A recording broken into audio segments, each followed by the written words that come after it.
sweet. You know, you gotta stand up, and you stood up. I usually play at bars and all that, and man, no one's ever stood up from one of my songs, so that was like, okay, this is happening. Yeah, like I said, my name is Grace Favorite. Actually, I wanted to start this thing off. I want to get into my story, but I really care about you guys and what's happening today. I think a lot of you guys are experiencing breakthrough. Am I right? Am I right? Am I right? Thank you, Janice. Yeah. So I have a giveaway. Who likes free stuff? Me! Yeah. All right. Who's ready for free stuff? I've got Anna's love book available. Anyone? Stand up and jump up and down. You gotta want it. Okay. Boom, boom.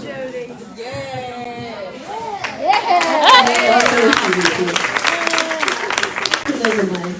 I can give those out, whatever. All right, singlehood. Who's a singlehood? All right, you jumped up first. Way to go. I like the yellow. Yes, sister. There you go. And a CD is first. That's my sister. Yeah. So you're probably thinking, because I mentioned earlier, a song saved your life. You're probably thinking, Grace, how did that happen? Songs don't have arms. They can't physically do anything. Yeah, thank you, Anna, for laughing at my joke. That was funny. I tried, really funny. So basically, I'll start from the beginning. I grew up as a pastor's kid in Northern California. And all my life, I actually knew about Jesus. I loved Jesus. And I was actually known in town for that. So I didn't grow up with like really crazy background or anything. But when I got into middle school, I was physically and verbally abused by my peers. I was jumped after school.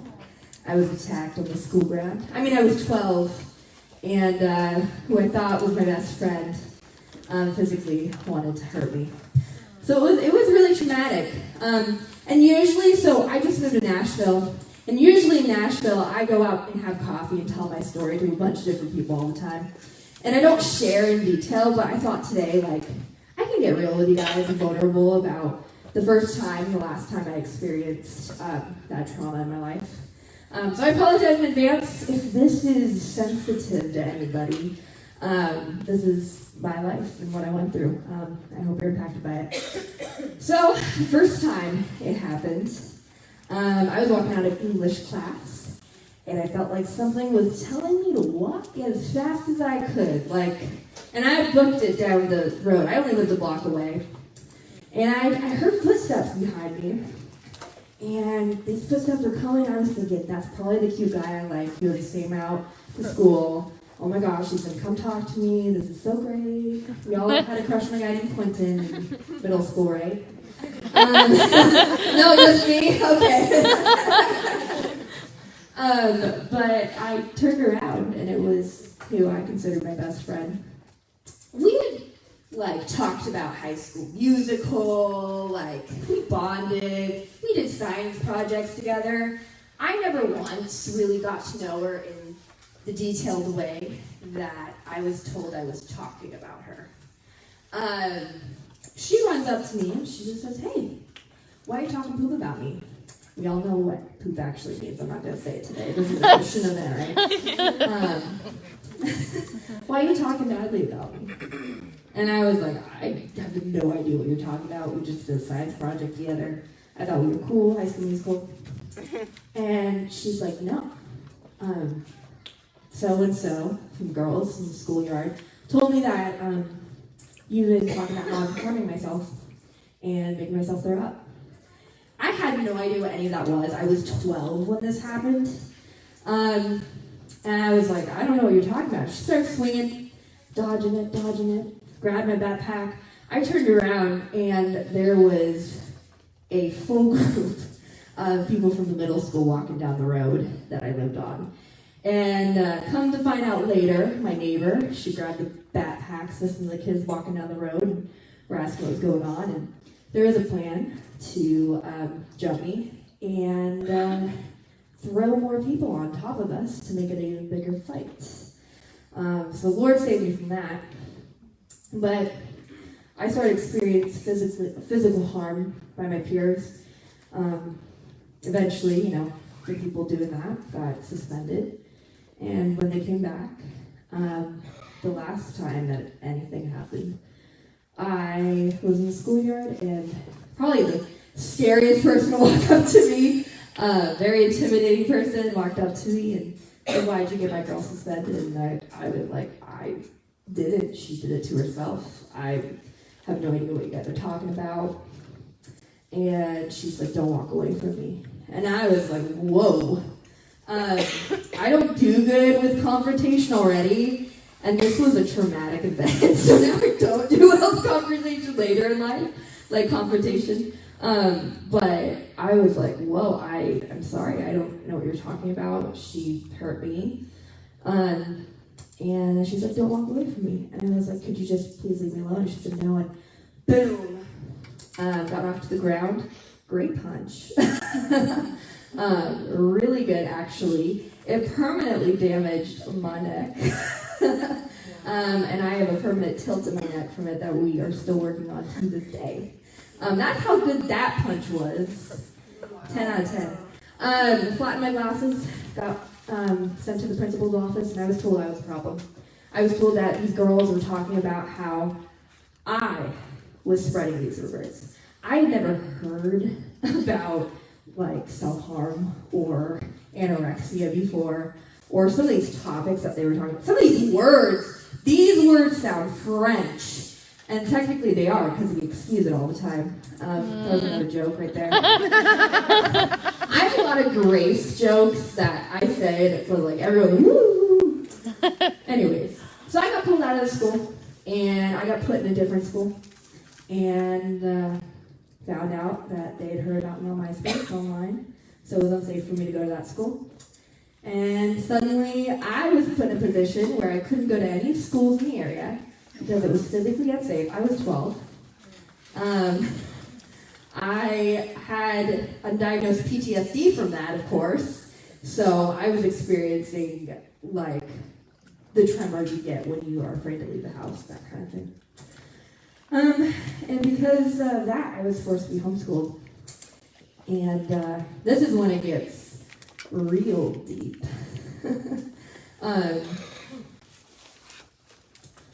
I was forced to be homeschooled, and I had undiagnosed PTSD and major depression. A 12-year-old in isolation, after her peers had told her that she was the problem. I became suicidal. This is the first time I've told my story in this capacity before. Come on.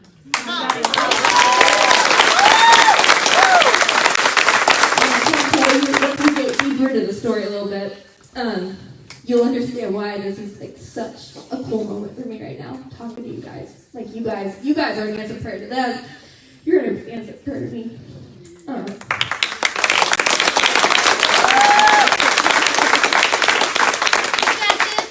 Thank you. No, I'm just trying to find the muscles in my throat to talk. You're doing great.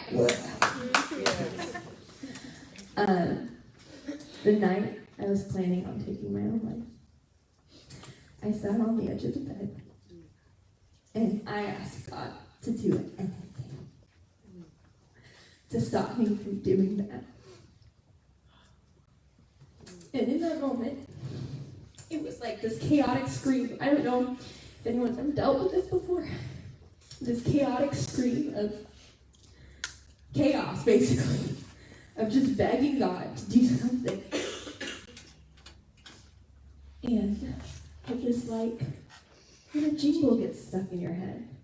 It was like when the annoying song you heard 12 years ago pops up and just is rickrolling you, basically. I heard, "Take me under your wing tonight. Make me so perfect in your eyes. Hold on, it'll be alright. You're not alone." And I heard it again and again and again.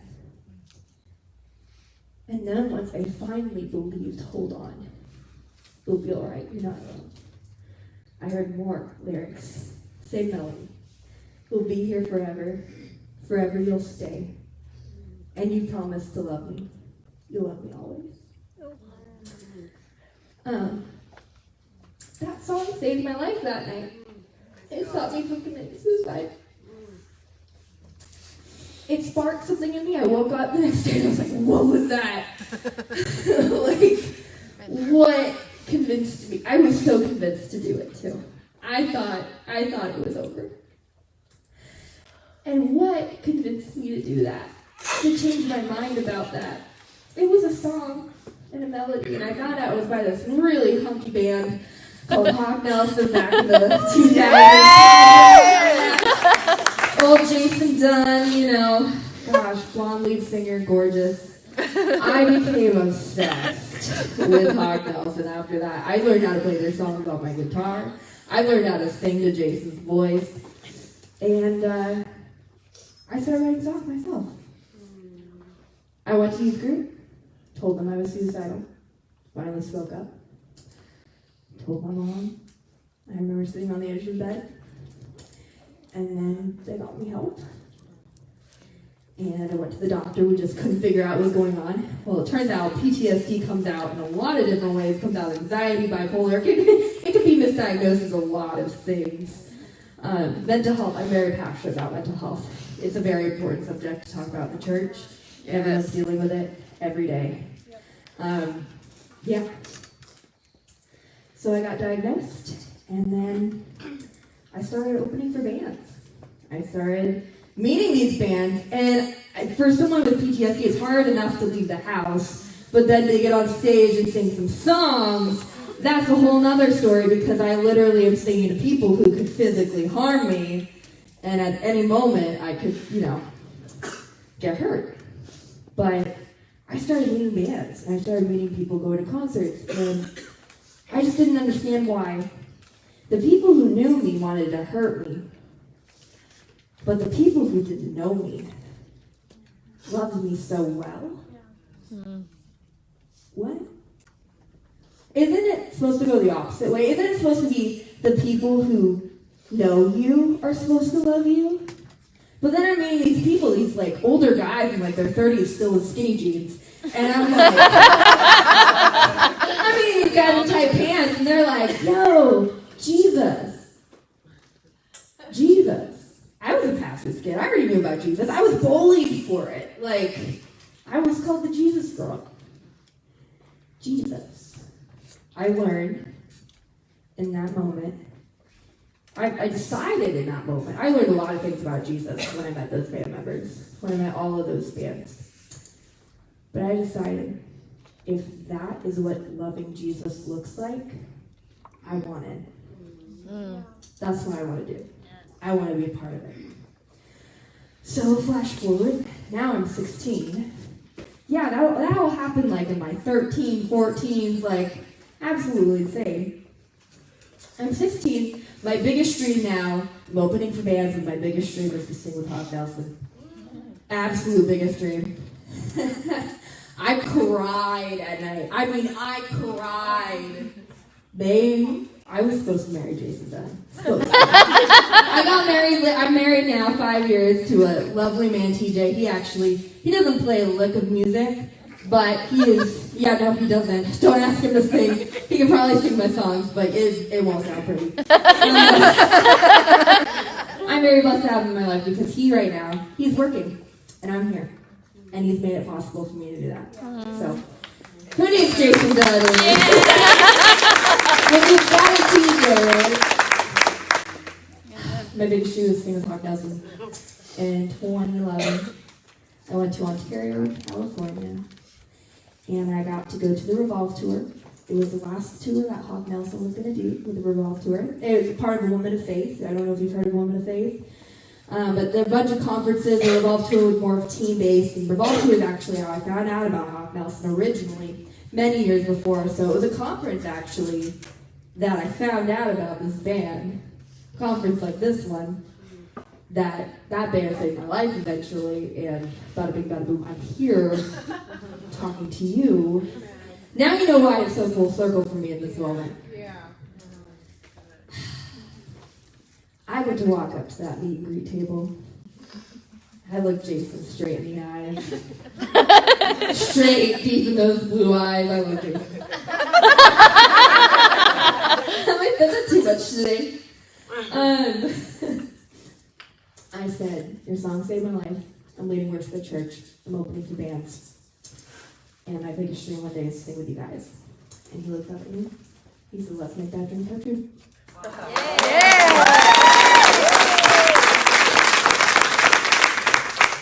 I'll relay all this to Jesus too. We'll get excited about Jesus in a moment, I promise you. The next day, I was on stage in front of 2,000 people with my favorite band. I walked off that stage, and I gotta pull up a verse, because there's a verse that relates to this. I walked up that stage, and I thought to myself, God, if you can do that, you can do anything. Yeah, you can. Yes. I was only 16, and God literally blew my dream out of the water, so I have nothing to doubt. In fact, I think it's Jesus himself in the Bible who says, with man, this is impossible. But with God, anything. Yes.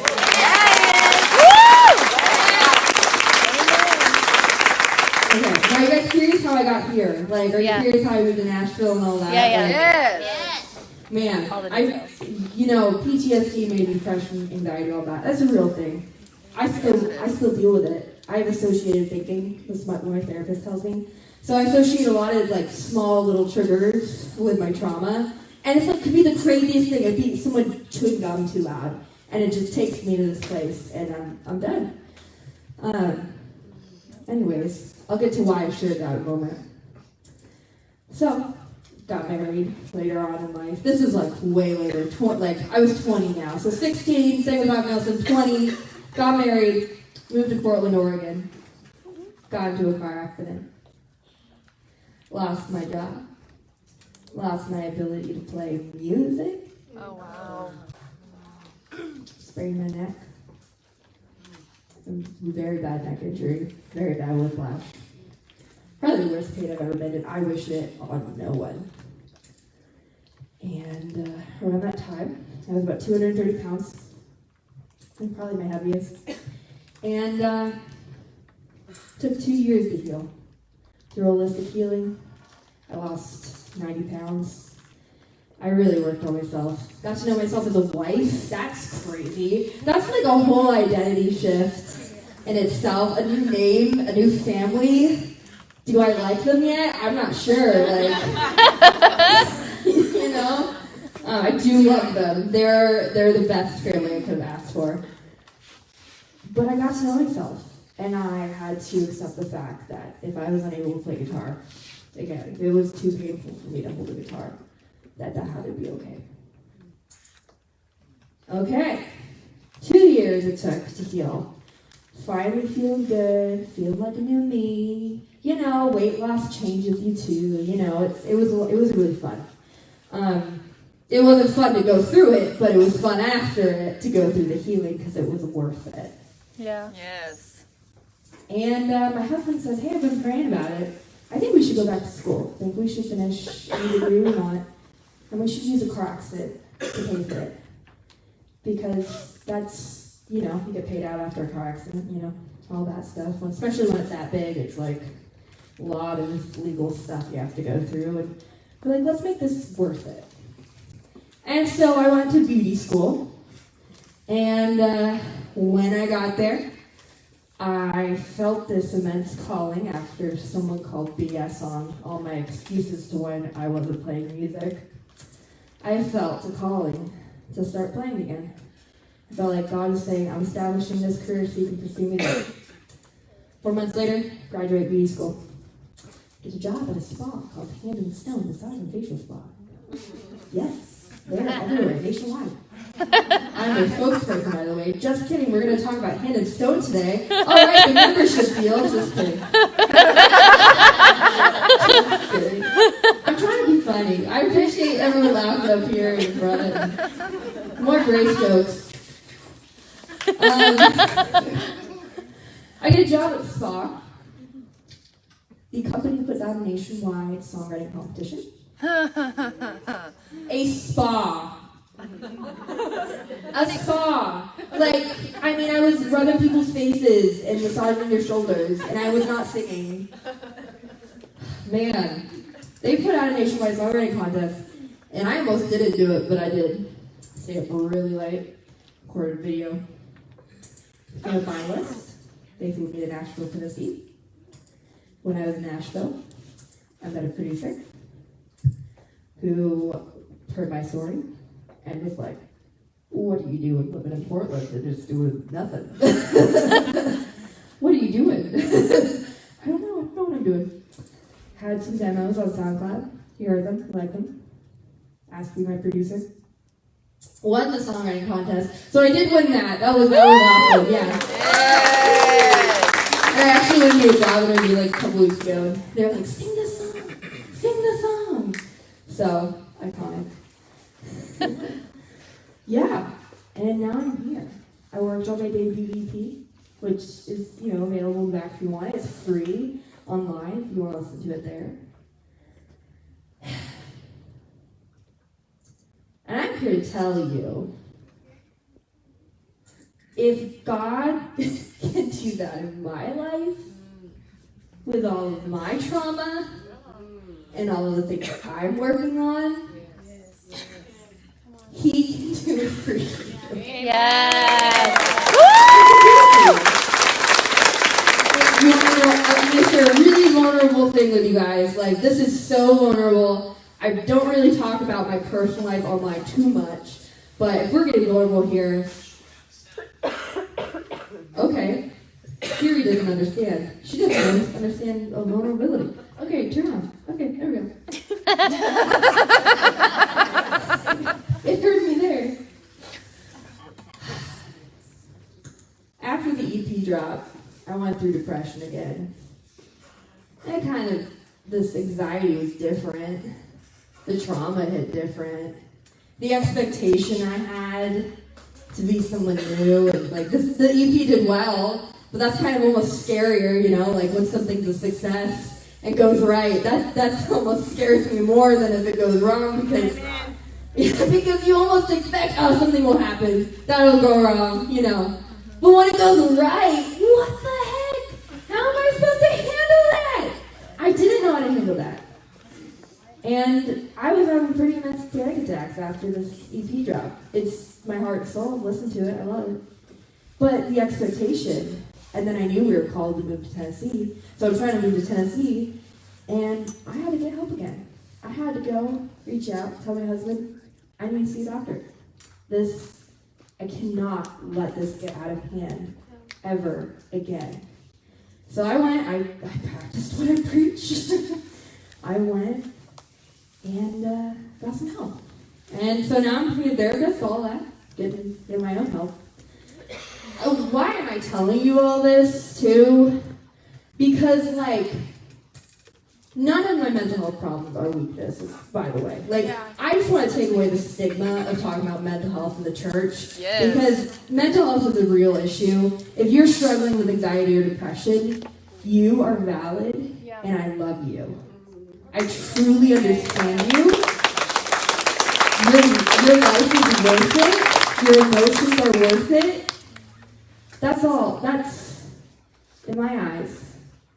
I'm telling you that because I honestly didn't feel good enough, to come up here and talk to you guys about healing when I'm in the middle of it myself. What? And I think about it, it's where does that come from? Not to call my mental health weakness at all, but I believe in the Bible it also says that it's our weakness, what we consider a weakness, that makes us strong. Yeah. It's God's strength. That's why I'm here. Yeah. It's the story. That's why I'm here. That's right. You guys have a story. Yeah. You guys have something that you may be calling weak, which actually is not weak, by the way. Does not make you weak at all. It actually makes you stronger. You have strength through the Holy Spirit, Amen. through Jesus and what he's done. And I was like, Lord, what do I say? What do I say this week?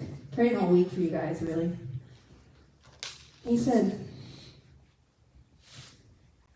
tell them what you heard in the song. You're not alone. Take me under your wing tonight, make me so perfect in your eyes. Hold on. It'll be all right. You're not alone. I tell you that because we're all going through something right now. We all have dreams. We all feel like we don't have the strength to move forward. We're all going through this almost very similar thing. I will never understand your pain, by the way. I say that so that you know you're not alone. But I will never understand some of the things you guys have been through, like, ever. I'll stand with you. Yeah. I'll be by your side. I'll listen. Guess who else says that? Yeah. Jesus. That's right. Yeah. He says, what you think is impossible is possible. That's what my story is. My story is about me thinking that my what was going on in my life was weakness. It's not. It's not. My story is my strength. Yeah. God is my strength because he used that. So, my new dream. I want to sing lots of songs. I want to write more songs like that. I want to be vulnerable with you guys. I want to share my story. I really appreciate Stirred Up Ministries for having me and letting me share this story with you because I truly believe that if my story can happen for me, it can happen for you. That's right. Yeah, that's good. I'm going to sing another song. Yay!